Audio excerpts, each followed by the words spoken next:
들숨을 가슴에서 받아들임과 단전으로 받아들이는 것은 어떤 차이가 있습니까? 어떤 분? 예. 저희가 보통 이제 호흡 명상할 때 들숨이나 날숨은 이제 단전에 집중을 해서 들어갈 때 나올 때 이거를 집중해라 이렇게 많이 교육을 받았었는데 스님께서 이제 말씀하신 가슴으로 에너지 중심점을 이제 가슴으로 했었을 때 이 느낌하고 차이점이 좀 있는지, 근데 저는 스님께서 지원해 주신 들숨을 가슴으로 받아들이면서 했었을 때가 훨씬 더 편안함을 느끼고 있거든요. 편안한 거 하세요. 단전호흡의 의미가 밑에다 두라는 얘기를 이제 하는 건데 그만큼 마음을 깊게 두라는 얘기예요. 그리고 배를 사용하라는 얘기죠. 즉 횡격근을 사용하라는 얘기죠. 그러다 보면 배가 움직일 수밖에 없게 되고, 배가 움직이다 보니까 배로 숨 쉬는 것처럼 보이잖아요. 그죠? 사실은 아니죠. 횡격근으로 하는 거죠. 가슴 호흡하고 있는 거예요. 단지 더 깊게, 더 크게 하다 보니까 배가 움직일 정도로 한다. 아주 깊게 해라. 거기서 느껴지는 게 있는 거죠. 아랫배가 뜨거워지는 느낌. 뭔가 깊은 무게 중심이 생기는 그런 느낌. 그런 느낌 때문에 이제 단전에 둬라. 깊게 둬라. 근데 만약에 단전호흡 얘기한 사람이 방금 얘기한 요 정도만 들으면 아이고 스님 한번 해보고 얘기하시오라고 나한테 얘기할 거예요. 단전호흡에 있어서 실제로 경험이 일어나요. 아까도 얘기했지만 순환이 일어납니다. 그 에너지 순환이 단전에 두어야 그 순환을 경험하고, 순환이 아랫배에서 일어나는 느낌이 들고 죽기가 일어나요. 뭔가 이렇게 포근한 에너지가 밑에서 감돈다고요. 그래서 아주 안정감이 생겨요. 그러다 보니까 마음을 단전에다 두라는 거죠. 이게 기운이 실제로 흐릅니다. 흐르니까 그 정도로 경험한 사람들은 그걸 느낄 수 있어요. 근데 느낄 수 있지만 처음 하는 사람들은 그걸 바로 못 느낀단 말이에요.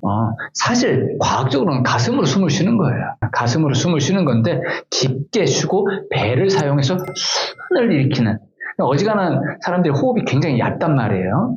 찰랑거리는 호흡을 하다 보니까 배가 안 움직이고 순환이 안 일어나요. 수승화강이라는 걸 얘기 들어봤죠? 그건 단전호흡이에요. 수승화강이 뭐냐면은 수의 기운이 올라가고 화의 기운을 끌어내린다는 얘기잖아요. 그죠? 그 화의 기운은 심장의 기운을 말하는 거, 수의 기운은 신장의 기운을 말하는 거거든요.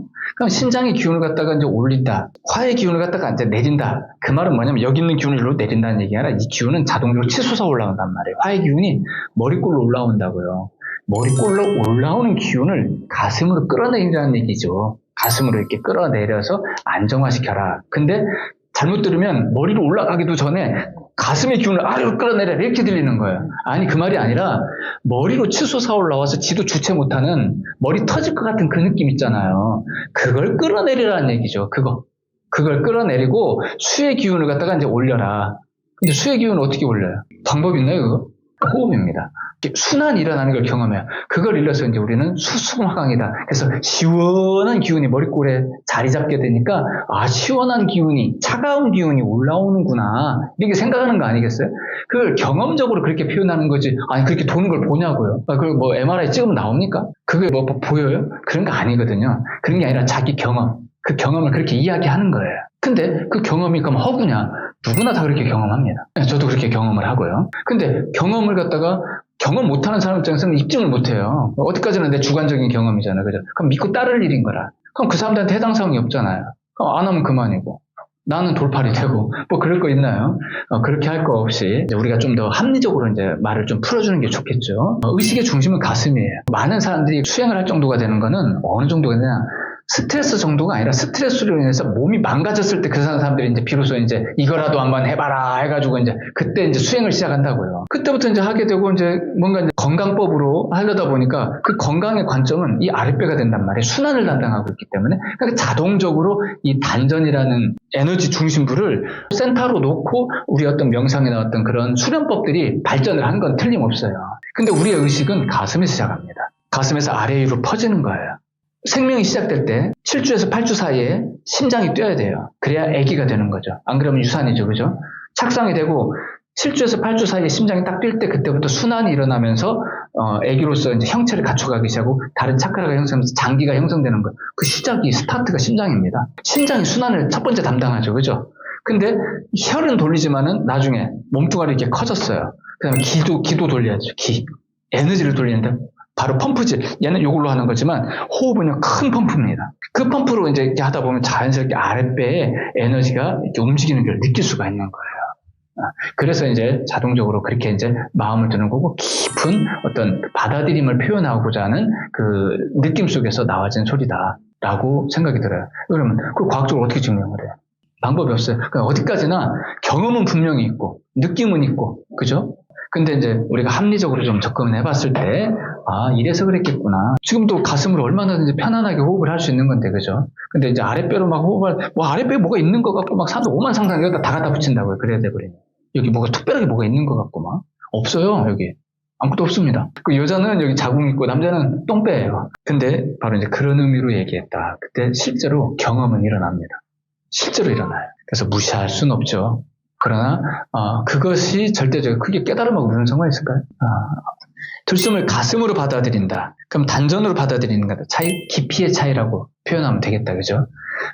깊게. 코의 입장에서 어때요? 코로 공기가 들어가서 가슴까지 들어가는 거하고 왼쪽 단전까지 들어가는 거하고 어떤 게 더 깊게 들어가는 겁니까?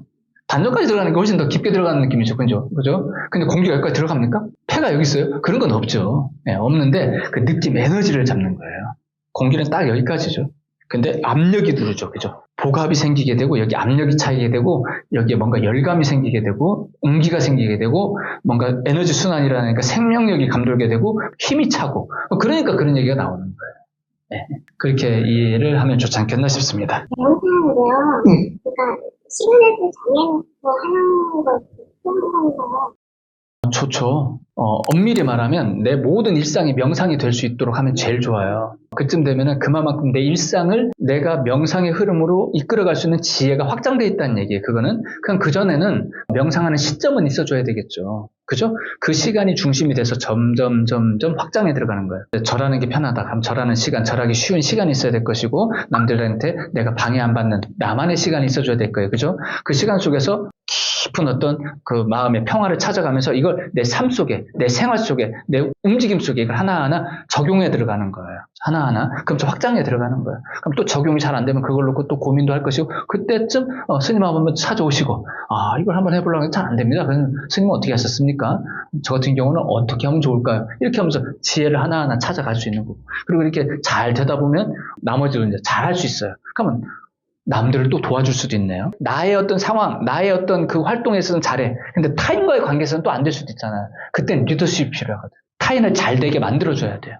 그럼 나도 나의 중심을 잡아가고 나의 에너지 넘치는 나의 삶을 살아가는 이것이 체득이 됐다면 타인들에게도 그 사람에게 맞게 내가 또 설명해 줄 수 있겠죠. 나의 조용한 어떤 명상 시간, 특정 시간뿐만 아니라 다양한 일상들, 그걸 다 명상화할 수 있으면 그 일상 속에 또 다른 인연들이 있을 거 아니야. 그 사람들에게도 유연하게 그 상황에 맞게 그 사람들을 스스로 자신의 어떤 내면을 깨달아갈 수 있는 그 길로 인도할 수 있는 리더십을 내가 표현해 줄 수 있는 거예요. 그러면 일상 모두가 명상이 되는데 어쨌든 한 시점은 있어줘야 됩니다. 아주 강력한 경험을 하는 시간. 저 같은 경우는 밤 12시. 밤 12시부터 명상 들어가는 거예요. 그럼 남들은 다 그 시간에 나 명상 기도하는 줄 알고 나 방해를 안 해. 그 시간에는요. 그 시간에는 나도 아주 깊게 이제 들어가는 거죠. 그럼 그 시간 동안에는 깊은 명상 속에서 부처님과 교감하는 시간이 되는 거예요. 그럼 이제 그 시간을 탁발을 통해서 훈련하는 겁니다. 확장하는 훈련을 하는 거죠. 다양한 사람들을 만나고 그 속에서 크게 두 부류죠. 나를 긍정적으로 보는 부류, 나를 부정적으로 보는 부류. 강도가 있을 뿐이죠. 그죠? 어떤 존재든지는 부정과 긍정이 있을 텐데 이 모든 걸 다 품어안는 훈련들을 그 상황 속에서 다 해나가는 거예요. 그럼 또 독특한 사람도 만나면 그 사람을 놓고 또 맨날 며칠 또 이제 도반들하고 대화하면서 그 사람에 대한 또 이해도 갖추게 되고 그런 식으로 중심 시간이 있어주는 게 좋고 그 다음에 나의 실생활, 나의 다양한 생활 속에 접목하는 그런 노력들도 필요하다. 상구보리 하와중생.